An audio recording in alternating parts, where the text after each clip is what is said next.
चला आपण आज इंडक्टिव्ह इफेक्ट स्टडी करूया. ॲक्च्युली इंडक्टिव्ह इफेक्ट स्टडी करण्याच्या आधी इलेक्ट्रॉनिक इफेक्ट हा जो पॉईंट आहे, इलेक्ट्रॉनिक इफेक्ट बेसिकली जी कोणतेही कंपाऊंड असतात ऑर्गॅनिक कंपाऊंड्समध्ये सिंगल बॉन्ड असो, डबल बॉन्डेड फंक्शनल ग्रुप असो, जसं की आपण पाहतो की इथे कार्बनला हॅलोजन अटॅच असेल तर अल्किल हॅलाइड्स, कार्बनला जर OH अटॅच असेल तर अल्कोहोल, कार्बनला जर अटॅच असेल OR तर त्याला इथर, कार्बनला जर NH2 अटॅच असेल तर अमाइन, कार्बनला जर RNH असेल तर सेकंडरी अमाइन्स, कार्बनला जर RRN अटॅच असेल तर टर्शरी अमाइन्स, कार्बनला जर NO2 ग्रुप अटॅच असेल तर प्रायमरी अमाइन्स नायट्रो अल्केन्स, कार्बनला जर SO3H अटॅच असेल तर अल्किल सल्फोनिक ॲसिड, कार्बनला जर SH अटॅच असेल तर थायॉल, कार्बनला जर SR अटॅच असेल तर थायोइथर्स. या टाईपचे फंक्शनल ग्रुप जेव्हा कार्बनला अटॅच असतात त्यांची इलेक्ट्रोनिगेटिव्हिटी कार्बनपेक्षा नॅचरली जास्त असते. त्यामुळे त्यांच्यामधला ज्या बॉन्डमधले जे इलेक्ट्रॉन्स आहे त्या इलेक्ट्रॉनची जी शिफ्टिंग आहे ते या इलेक्ट्रोनिगेटिव्ह ॲटमकडं जास्त होण्याची शक्यता असते. तसंच जर आपण कार्बोनिल ग्रुपला हायड्रोजन अटॅच केला तर अल्डिहाइड, त्याला जर R अटॅच केला तर कीटोन्स, त्याला जर X अटॅच केला तर ॲसिड हॅलाइड, त्याला जर आपण OH अटॅच केला तर कार्बोक्सिलिक ॲसिड, त्याला जर आपण OR अटॅच केला तर इस्टर, त्याला जर कार्बोनिल ग्रुपला आपण NH2 ग्रुप अटॅच केला तर अमाइड्स, त्याला जर आपण NHR अटॅच केला तर सेकंडरी अमाइड्स, त्याला जर R2NH अटॅच केला तर R2N अटॅच केला तर टर्शरी अमाइन्स, आणि फायनली OCOR चा जर अटॅच केला तर ॲसिड अनहायड्राइड. या टाईपमध्ये जे फंक्शनल ग्रुप आहेत हेही सुद्धा कोणाला अटॅच आहे, कार्बन, आणि कार्बनला अटॅच असताना ते नॅचरली कार्बनपेक्षा जनरली मोर इलेक्ट्रोनिगेटिव्ह ॲटम आहे. त्याच्यामुळे इथे जे बॉन्डिंगमधले जे इलेक्ट्रॉन्स आहे हे शिफ्टिंग होण्याचं चान्सेस आहेत. त्यानंतर कार्बनला जर नायट्रोजन अटॅच असेल तर त्याला आपण इमिन्स म्हणतो, कार्बनला जर अल्किल अटॅच असेल तर त्याला अल्किल इमिन्स म्हणणारा अल्किल इमिन्स, जर कार्बनला जर OH अटॅच असेल तर त्याला आपण ऑक्झिम म्हणू, कार्बनला जर NH2 अटॅच असेल तर हायड्राझोन म्हणू, कार्बनला जर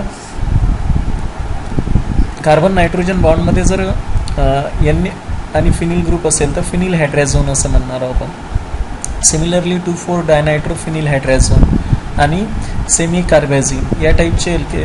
तसेच कार्बन कार्बन डबल बॉन्ड आहे alkyne, carbon carbon triple bond आहे अल्काईन, तसंच कार्बन ट्रिपल बॉन्ड N आहे सायनाइड, आणि carbon single bond carbon alkane. यासारखे खूप सारे ऑर्गॅनिक कंपाऊंड्स आहेत ज्यांच्यामध्ये जे बॉन्डिंगमधले इलेक्ट्रॉन्स आहे या इलेक्ट्रॉन्समध्ये होणारं जे ट्रान्समिशन आहे म्हणजे एका ॲटमकडून दुसऱ्या ॲटमकडे, जनरली आपण पाहतो की सर्व याच्यातनी जे सिंगल बॉन्डेड कंपाऊंड्स आहे यांच्यामध्ये जे कार्बन अटॅच आहे तो मोर इलेक्ट्रोनिगेटिव्ह ॲटमला अटॅच आहे, आणि मोर इलेक्ट्रोनिगेटिव्ह ॲटमला अटॅच असेल तर नॅचरली त्यांची टेंडन्सी असते की त्या कार्बनकडून इलेक्ट्रॉन आपल्याकडं ओढण्याची. त्याच्यामधलं शेअर्ड पेअर्ड इलेक्ट्रॉन्स हे इक्वली डिस्ट्रीब्युटेड राहणार नाही. इक्वली डिस्ट्रीब्युटेड राहणार नाही म्हणजेच ते कोणत्या तरी एका इलेक्ट्रोनिगेटिव्ह ॲटमकडं आपली शिफ्टिंग करतील, आणि स्लाइटली शिफ्ट झाल्यामुळे त्या ॲटमवर निगेटिव्ह चार्ज येण्याची शक्यता आहे आणि कार्बनवर पॉझिटिव्ह. जसं तुम्ही ते डबल बॉन्ड पाहिले त्याहीमध्ये जरी पाहिलं तरी तुम्ही जे पाय बॉन्डिंग इलेक्ट्रॉन्स आहेत ते एका ॲटमकडे काय होण्याची शक्यता आहे, शिफ्ट होण्याची आहे. फक्त एक अल्केनच असा आहे जो नॉन पोलर कंपाऊंड आहे ज्यामध्ये इलेक्ट्रॉनची शिफ्टिंग हे चान्सेस कमी आहे, कारण त्या दोघांमधला इलेक्ट्रोनिगेटिव्ह डिफरन्स खूप कमी आहे. त्याच्यामुळे आपण त्या टाईपचे जे बॉन्ड आहेत त्यांना ब्रेक करताना तो सिमेट्रिकली ब्रेक होण्याचे चान्सेस जास्त आहे. म्हणून हे जे अल्केन असते ते खूप कमी रिॲक्टिव्ह असतात, कारण त्यांच्यामध्ये जे इलेक्ट्रॉन्स आहे यांची शिफ्टिंग खूप कमी होते. आता हे सर्व इफेक्ट जसं हायड्रोजनची इलेक्ट्रोनिगेटिव्हिटी 2.1 आहे आणि कार्बनची इलेक्ट्रोनिगेटिव्हिटी 2.5 आहे, त्याच्यामुळे हे जनरली नॉन पोलर कंपाऊंड्स आहे. त्यामुळे अल्केन वगळता सर्व जर कंपाऊंडचा विचार केला तर त्यांच्यामध्ये इलेक्ट्रॉनिक इफेक्ट पाहायला भेटणार आहे. इलेक्ट्रॉनिक इफेक्ट जनरली आपण 4 इफेक्ट स्टडी करणार आहोत. इलेक्ट्रॉनची शिफ्टिंग जी आहे ती, तर इलेक्ट्रॉनिक इफेक्टमध्ये inductive effect specially single bonded compounds जे फंक्शनल ग्रुप असतात त्यांच्यामध्ये पाहायला भेटते. रेझोनन्स त्यालाच आपण मेसोमेरिक इफेक्ट म्हणतो, तसेच हायपर कॉन्जुगेशन इफेक्ट, आणि फायनली आहे electromeric effect. Electromeric effect specially double bonded triple bonded जे अल्किन अल्काईन आहे त्यांच्यामध्ये रिॲक्शन्स करताना त्याचा ऑपरेटर यूज होतो.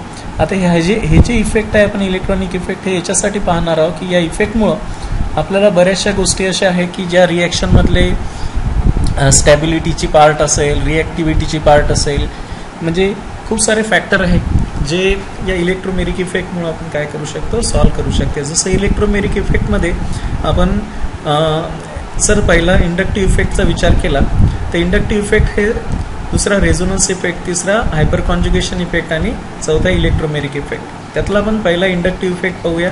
इंडक्टिव्ह इफेक्ट म्हणजे ॲक्च्युअली सिंगल बॉन्ड जो असतो कोव्हॅलंट बॉन्ड, म्हणजे दोन ॲटम जे इलेक्ट्रॉन शेअर केलेला बॉन्ड असेल त्या बॉन्डमधले इलेक्ट्रॉन्स एका ॲटमकडं नॅचरली पहिलेच शिफ्ट झालेले असते आणि त्यामुळं त्याच्यामध्ये एक पोलॅरिटी तयार होत असते.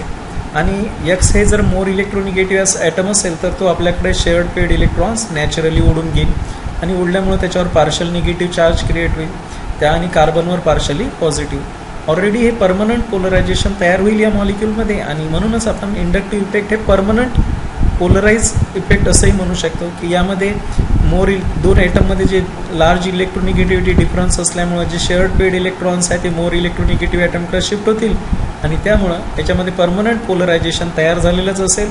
म्हणून हे जे मोबिलिटी आहे इलेक्ट्रॉनची, म्हणजेच आपण इंडक्टिव्ह इफेक्टची डेफिनेशन्स करूया. The permanent polarisation of single covalent bond due to the electronegativity difference between the two atom jointed by the covalent bond is called as inductive effect. म्हणजेच परमनंट पोलरायझेशन सिंगल कोव्हॅलंट बॉन्डमध्ये जे झालेलं असते due to the difference in electronegativity, जे दोन ॲटमची electronegativity difference असल्यामुळे jointing by the covalent bond is called as the inductive effect. आपण इथे डायग्राममध्ये पाहूनच राहिलेलो आहोत की एक्सची इलेक्ट्रोनिगेटिव्हिटी जास्त असल्यामुळे तो आपल्याकडे शेअर्ड पेड इलेक्ट्रॉन्स ओढल आणि त्यामुळे त्याच्यावर कोणता चार्ज तयार होणार आहे, निगेटिव्ह चार्ज, आणि त्या इफेक्टला आपण काय म्हणणार आहोत, इंडक्टिव्ह इफेक्ट. आता हे जे इंडक्टिव्ह इफेक्ट आहे की inductive effect is denoted by capital I, त्याला आपण कॅपिटल आयनं डिनोट करत असतो. It is a permanent effect. Already त्या मॉलिक्यूलमध्ये परमनंटली तो तयार झालेलाच असते, कारण दोन ॲटमच्या इलेक्ट्रोनिगेटिव्हिटी डिफरन्स असल्यामुळं जे शेअर्ड पेड इलेक्ट्रॉन्स आहेत ते इलेक्ट्रोनिगेटिव्ह ॲटमकडे साईडली मूव्ह झालेले असणारच आहे. त्यामुळं नॅचरली त्याच्यावर पार्शल निगेटिव्ह चार्ज आणि पार्शल पॉझिटिव्ह चार्ज क्रिएट होणार आहे. It is shown by the arrow headed middle to the bond, आणि आपण याचा जो मधात बॉन्डच्या मधात असा ॲरो दाखवून त्याची इलेक्ट्रॉनची शिफ्टिंग दाखवत असतो. It is related to the mobility of electrons in sigma bonded compound, म्हणजे सिंगल बॉन्डेड कंपाऊंडमध्ये जे इलेक्ट्रॉन्सची मोबिलिटी असते, कोणत्या ॲटमकडून कोणत्या ॲटमकडं इलेक्ट्रॉन्सचं मुवमेंट असते, हे डिनोट करण्यासाठी बनवलेला इफेक्ट आहे. This effect is transmitted along the carbon chain but it become insignificant after the 4th carbon atom. हे इफेक्ट 4 कार्बनपर्यंतच आपला इफेक्ट दाखवू शकतो आणि पहिल्या नंबरच्या कार्बनवर याचा इफेक्ट सर्वात जास्त असेल, त्याच्यानंतर सेकंड कार्बनवर कमी होईल. अशाच प्रकारे तिसऱ्या कार्बनवर याचा इफेक्ट खूप कमी राहणार आहे. म्हणजेच पोलॅरिटी जनरली आपण कन्सिडरेशनमध्ये आणताना दोनच बॉन्डेड ॲटम आणि इलेक्ट्रोनिगेटिव्ह ॲटम यांच्यामधले इलेक्ट्रॉनच्या शिफ्टिंगमध्येच कन्सिडर करतो. सर्वात जास्त इंडक्टिव्ह इफेक्ट हा कार्बन नंबर 1वरच असेल, नंतर कार्बन नंबर 2, नंतर कार्बन नंबर 3वर येईल.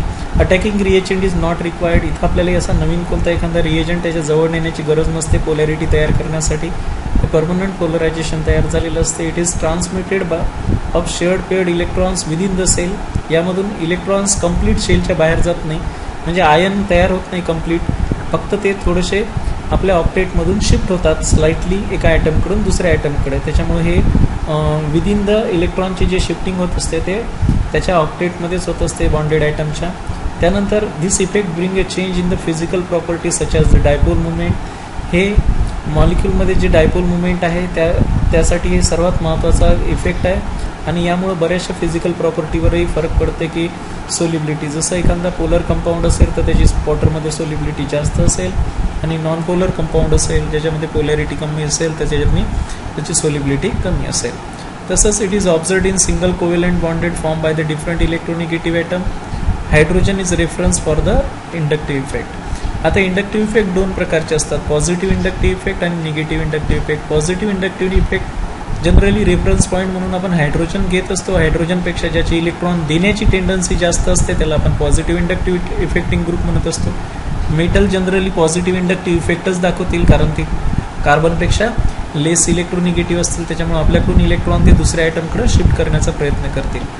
जनरली अल्किल ग्रुपसुद्धा पॉझिटिव्ह इंडक्टिव्ह इफेक्टिंग ग्रुप असतात, ज्या ॲक्च्युली पाहिलं तर आपण जे निगेटिव्ह चार्ज ग्रुप असेल तेही इलेक्ट्रॉन देण्याची टेंडन्सी ठेवतील कारण ते इलेक्ट्रॉन रिच असतील, त्यामुळे तेही इंडक्टिव्ह इफेक्ट दाखवण्याचा प्रयत्न करा. त्याच्यामुळे decreasing order of positive inductive effect सर्वात जास्त ओ निगेटिव्हचा पॉझिटिव्ह इंडक्टिव्ह इफेक्ट आहे, त्याच्यानंतर कार्बॉक्झिलेट आयनचा आहे, त्यानंतर टर्शरी अल्किल ग्रुपचा, त्यानंतर सेकंडरी अल्किल ग्रुपचा, त्यानंतर इथिल ग्रुपचा.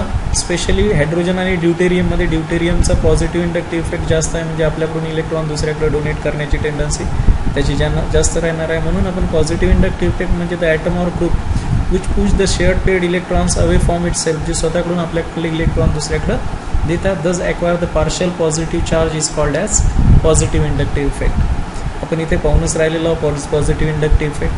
पॉझिटिव्ह इंडक्टिव्ह इफेक्टच्या बाबतीत माहिती घेतलीस तर the electron donating group relative to the hydrogen is called as positive inductive effecting group. Item or group atom किंवा ग्रुप ऑफ ॲटम जे असतात which electropositive or carrying the negative charge are electron donating group and shows positive inductive effect. Metal like sodium, magnesium, potassium, zinc and alkyl group such as methyl, ethyl, propyl, butyl, हे सारे जे असतात ते electron donating group असतात. Negative charge group जे असतात जसं अल्कॉक्साईड group आहे, इथॉक्साईड ग्रुप आहे, कार्बोक्झिलेट आयन्स आहेत, थायोसल्फाईड आयन्स आहे, हे सुद्धा प्लस आय इंडक्टिव्ह इफेक्ट दाखवतात. लेस इलेक्ट्रोनिगेटिव्ह एलिमेंट जसे बोरॉन आहे, बेरिलियम आहे, कार्बन आहे, हे सुद्धा इलेक्ट्रॉन पॉझिटिव्ह इफेक्ट दाखवतात. Negative charge group attach to the has a greater plus I inductive effect than the neutral molecule. For example जसं ethyl group जो आहे निगेटिव्हवाला तो जास्त प्लस आय इंडक्टिव्ह इफेक्ट दाखवून कोणापेक्षा, इथेनपेक्षा. Decreasing order of plus I inductive effect आपण खाली पाहिलेलीच आहे. ओ निगेटिव्ह सर्वात जास्त पॉझिटिव्ह इंडक्टिव्ह इफेक्ट, अर्क ऑक्साईड त्याच्यापेक्षा थोडा कमी, टर्शेट त्याच्यापेक्षा थोडा कमी, पण हे पॉझिटिव्ह इंडक्टिव्ह इफेक्टिंग ग्रुपच आहे with reference two hydrogen. Negative inductive effect हे जे आहेत